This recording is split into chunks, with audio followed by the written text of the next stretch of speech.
Hello, welcome to our next segment for reviews. We are at the Gasthof Fraundorfer.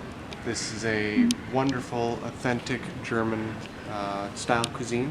We've got, as you can lightly hear through the walls, a accordion player, kind of very standard, the Bavarian, a little bit of yodeling style music to complement your dinner. Their specialty at the Fraundorfer here is actually the Bier schnapps, or as they call it in the German would be the warm beer liquor.